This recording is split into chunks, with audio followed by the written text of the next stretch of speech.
Olá, tudo bom com você? Eu sou a professora Fernanda Mendes, você está no canal Pedagogia Tira Dúvidas. Hoje nós iremos falar um pouquinho sobre os fóruns. Pessoal, as aulas começaram aí no mês de fevereiro, né? No dia 7 de fevereiro. E os primeiros fóruns, abriram então no dia 7 e se encerrarão no dia 28 de fevereiro. Este vídeo então tem como premissa falar um pouquinho a respeito do tema de cada um dos semestres de vocês. Então vamos lá? Vai ser bem rapidinho, eu tenho certeza que vai ser bastante útil para você aí na hora de responder a estes fóruns. Em primeiro lugar, o que é um fórum? Fórum, gente, é uma maneira de você interagir com a disciplina, onde você responde ao seu tutor sobre determinado tema. Este fórum, quando você faz duas postagens respondendo direto ao professor, você então alcança 100% de completude dentro do seu ambiente virtual de aprendizagem.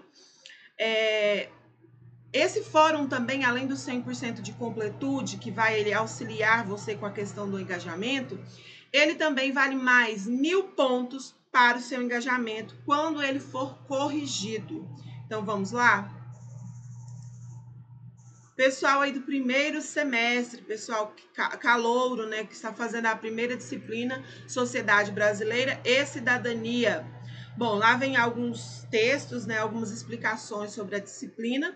E por fim, nós vemos aqui como a cidadania é experimentada no Brasil, qual seria a melhor forma de ter os direitos da Constituição respeitados, por que abolir essa Constituição não seria o melhor caminho. Na área da educação, de atuação profissional do seu curso, cite um exemplo da importância de compreender mais sobre a sociedade brasileira e cidadania. Então, pessoal, eu preciso responder cada uma dessas questões por A, B, C, D, A, B, C, dessa forma que está aí. Você pode optar por responder dessa forma ou você também não precisa responder exatamente dessa maneira, mas a sua resposta tem que englobar aí todas essas questões. Então vamos lá. Gente, o que é ser um cidadão? Ser um cidadão é ser uma pessoa possuidora de direitos e de deveres.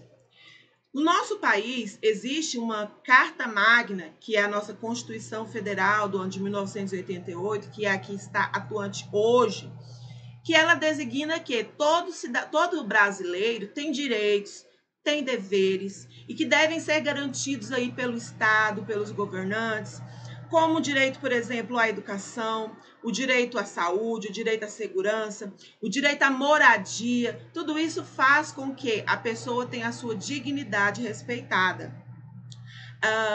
Por que abolir a Constituição, já que muitos cidadãos não têm esse direito, não seria uma boa ideia? Gente, porque a Constituição em si, ela já garante esses direitos. O que acontece muitas vezes é que os atuais governantes, quando eu digo isso, eu digo desde presidente, prefeitos, governadores, deputados e demais, né, governantes aí, autoridades políticas do país, muitas vezes não desrespeitam a nossa Constituição. E fazendo até um adendo aqui ao que eu disse, não somente os atuais, como de muito tempo, né? Antes mesmo de tudo acontecer, antes mesmo de estarmos com esses atuais governantes de hoje. Então, assim, não é o documento em si, mas sim as pessoas que não garantem, que não trabalham para que a Constituição seja realmente respeitada. Então, você pode responder sobre isso que você acha, que você pensa, se você tem acompanhado aí, eu acho que o cenário brasileiro. Lembrando que lá no fórum fala para não citar partidos políticos ou personagens. Então, por gentileza, né, gente, não vamos entrar aí muito nessa questão para que não haja polêmicas. E por fim, na área de atuação do curso de pedagogia, como é que nós precisamos entender mais sobre a sociedade brasileira e cidadania? Porque nós trabalhamos com a formação de pensamento, trabalhamos com seres humanos, que nós queremos que sejam formados de maneira reflexiva e crítica. Então, a partir do momento que você compreende o seu papel na sociedade, compreende seus direitos, seus deveres, o que nós podemos fazer para melhorar, então acho que tudo isso é válido sim ser trabalhado em sala de aula com as crianças desde a mais tenra idade. Você demonstrando ali o que é que ela, quais são os direitos dela, né? dentro da sociedade, por que nós devemos sempre lutar para preservar nossa Constituição e nossos direitos. Então, eu acho interessante você pensar sobre isso e desenvolve aí um texto básico entre 5 e 10 linhas para responder diretamente ao tutor. Caso você interaja com outro colega, com um amigo respondendo aos colegas, essa resposta não será computada, é apenas para interação. Então, para pontuar, sempre responda ao tutor, tá bom? Fórum para o pessoal do segundo e terceiro semestre, História da Educação. A questão é como você percebe o dualismo escolar na escola atual. Pessoal, então o que é dualismo escolar?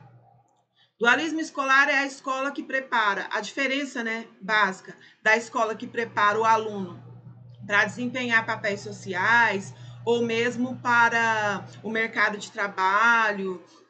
Enfim, é aquela escola que prepara o aluno para ser mão de obra, e a outra escola que prepara o intelecto, que prepara o aluno para assumir papéis aí de destaque, papéis de governabilidade, digamos assim. Então, o que a gente percebe hoje no Brasil, por exemplo? Existe um sucateamento nas escolas públicas, onde a maioria não tem condições, os professores são mal remunerados, mal preparados, porque não existem muitos cursos de formação, né, continuada. Então, os alunos formados, geralmente em escolas públicas, sentem muita dificuldade para passar, por exemplo, numa escola, numa faculdade federal, quando chega o momento de fazer o vestibular, o Enem. Já um aluno preparado, né, na escola particular, que muitas vezes tem muitos recursos, tem ótimos materiais didáticos, os professores são mais bem remunerados, a escola tem um laboratório de informática, laboratórios de química, enfim. Então, a gente percebe que esse aluno tem muito mais facilidade para entrar numa faculdade federal. Então, tudo isso é uma questão de dualismo entre a escola, muitas vezes considerada a escola do pobre e a escola do rico. Isso aí vem de muito tempo atrás, a gente percebe desde a chegada dos jesuítas no Brasil, quando eles aqui aportaram e tinha como foco dar uma educação de catequese, ou seja, uma educação de aculturamento para os índios, né? E uma educação preparatória para os filhos da elite, os filhos dos nobres, uma educação que os preparasse para que depois eles pudessem ir a Portugal e terminar esses estudos e assim assumir papéis de governança. Então a gente percebe aí que desde o começo da história da educação no Brasil existe dualismo escolar e hoje é percebido dessa maneira, principalmente como eu falei para vocês no começo. Então você pode pensar sobre isso e responder ao tutor com uma fala aí entre 5 e 10 linhas, diretamente ao tutor, porque como eu disse, se você responder ao colega, é apenas para interagir com o pensamento dele, mas não será computado, tá bom? Fórum de Educação e Artes para o pessoal do quarto e quinto semestre. Pede para você apresentar informações sobre vivências pertencentes ao campo de experiência corpo, gestos e movimentos, suas relações com a arte na educação infantil. Então, a BNCC, né, para a educação infantil, ela tem um eixo estruturante interações e brincadeiras e apresenta cinco campos de experiência. Um deles é o corpo, gestos e movimentos. Então, aqui a criança ela é levada a explorar o seu próprio corpo, os gestos faciais, gestos com as mãos, os movimentos que são as danças. E as artes, elas estão muito presentes dentro desse campo de experiência. Por quê? Dentro desse campo de experiência, corpo, gestos e movimentos, o professor pode trabalhar com massinha de modelar para fazer bonequinhos. Uma coisa interessante que eu acho é o trabalho com espelho. A questão do bonequinho eu falo para poder pensar a respeito do corpo, né, da formação do corpo, cabeça, membros e etc. A questão do espelho, a criança se olhar no espelho, fazer diversas caretas, diversas, né, formas com o seu próprio rosto. Aí engloba dança, dos movimentos, enfim. Você pode falar um pouco a respeito de que tipos de atividades podem ser desenvolvidas através do corpo, gesto e movimento e que se relacionam com a arte, tá bom? Então, esse fórum é bem simples, bem assim, até divertido de fazer e eu tenho certeza que você vai responder rapidamente entre 5 e 10 linhas, como eu falei, diretamente sempre ao tutor ao colega não pontua, tá bom? Fórum de Educação e Tecnologia. Qual o papel das inovações tecnológicas na história e na vida humana e de que modo a tecnologia se torna uma ferramenta significativa na educação? Pessoal, esse fórum aqui também é bem tranquilo, porque muito tem se falado a respeito de tecnologia, o pessoal no semestre passado também já viu bastante sobre isso, desde o primeiro semestre é falado sobre metodologias ativas, aliadas a tecnologias digitais, então é bem tranquilo.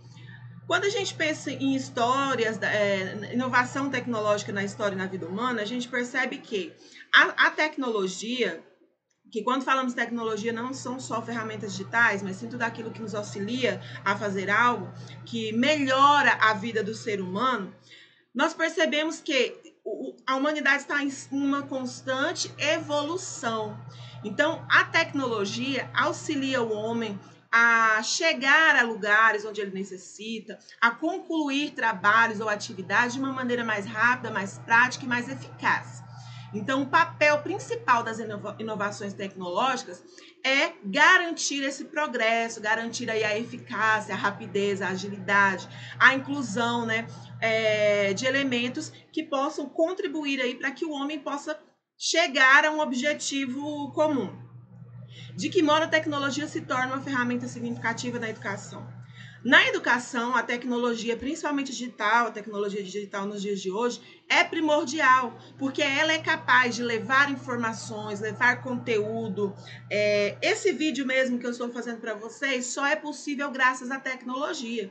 Nos dias de hoje, principalmente nesse período que passamos por pandemia, a tecnologia foi fundamental para que milhares de estudantes no mundo inteiro tivessem acesso a um conteúdo minimamente didático. Eu digo minimamente porque muitas escolas não têm toda essa tecnologia para trabalhar, né? Mas avançamos aí numa crescente para que no futuro a educação seja ainda mais pautada pela tecnologia digital.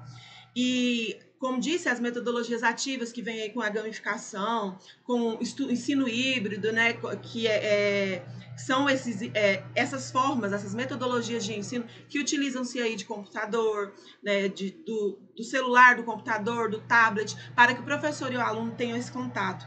Então, você pode desenvolver baseado nisso, né, que as inovações tecnológicas são fundamentais para o avanço e o progresso da humanidade e que na educação elas são primordiais, porque hoje são ferramentas indispensáveis que garantem ao aluno a oportunidade da democratização do ensino. Espero que você pense sobre isso e redija aí seu texto para o fórum entre 5 e 10 linhas, tá bom? Então, pessoal, é isso mesmo. Espero que vocês tenham gostado aí dessa explicação. E se inscreva no canal, deixa o seu like nesse vídeo, comente, compartilhe com seus colegas. Um abraço, um beijo e até a próxima!